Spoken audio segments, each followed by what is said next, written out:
Hello guys, ఈరోజు సరదాగా తిరుపతికి వెళ్దామా? ఎలాగనుకుంటున్నారా? నా వెబ్సైట్ ద్వారా వెళ్దాం. సేమ్ యాస్టీస్ స్ట్రాబెరీ ద్వారా నేను వెబ్సైట్ క్రియేట్ చేశాను తిరుపతి గురించి. ఆ తిరుపతిలో ఫెసిలిటీస్ అన్నీ బుక్ చేసేసుకొని తిరుపతికి వెళ్ళిద్దాం. ఎలా వెళ్దామో చూద్దాం. సో ఇక్కడ combination of web pages is nothing but website అని ఆల్వేస్ చెప్తాను కదా. So first Tirupati package name వచ్చేసింది India's number 1 travel centre. URL buttons అంటే ఈ వెబ్సైట్ గురించి తెలుసుకోవడానికి. ఇంకొకటి తిరుపతి ప్యాకేజ్ అని ఇచ్చాను అండ్ ఇమేజ్ ఇచ్చాను. అండ్ ఇంకా ఇక్కడ తిరుపతి గురించి కొంచెం ఇన్ఫర్మేషన్ ఇచ్చాను ఇక్కడ తిరుపతి గురించి. సో మనకు తిరుపతికి వెళ్ళాలంటే ఫస్ట్ మనకు తిరుపతి టికెట్స్ కావాలి, దర్శనం టికెట్స్ కావాలి, ట్రైన్ టికెట్స్ కావాలి, లేదా ఎలా వెళ్తాం అనేది మన ఇష్టం. ట్రైన్ లేకుంటే ఎయిర్పోర్ట్లో ఫ్లైట్లోనా ఆ టికెట్స్ అన్నీ ఈ నా తిరుపతి వెబ్సైట్లో బుక్ చేసుకోవచ్చు.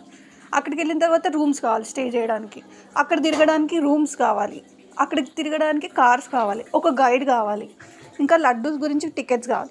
ఈ ఫెసిలిటీస్ అన్ని నా ఒక వెబ్సైట్లో అన్నీ ముందుగానే బుక్ చేసుకొని వెళ్తే తిరుపతికి చాలా ఈజీగా ఉంటుంది. సో అందుకే ఈ వెబ్సైట్ అనేది క్రియేట్ చేసి పెట్టేశాను. చూడండి ఇక్కడ ఫెసిలిటీస్ ఇచ్చారు. Enter number of tickets.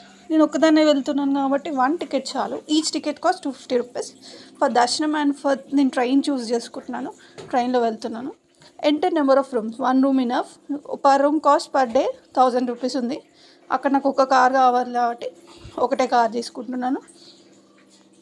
So total cost చూద్దాం ఎంత అవుతుందో. 1350 రూపీస్ ముందే పే చేసి పెట్టేసేయాలి.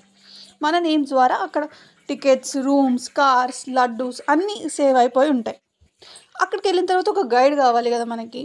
ఇక్కడనే ప్రీడిఫైన్గా మనం ఆ గైడ్ని కూడా సెలెక్ట్ చేసుకోవచ్చు. నేను రాజ్ని సెలెక్ట్ చేసుకుంటున్నాను గైడ్గా. Payment done, order now. So ఇలా మన ప్యాకేజ్ తిరుపతి ప్యాకేజ్ అంతా సెలెక్ట్ అయిపోయి ఉంటుంది. Thank you so much.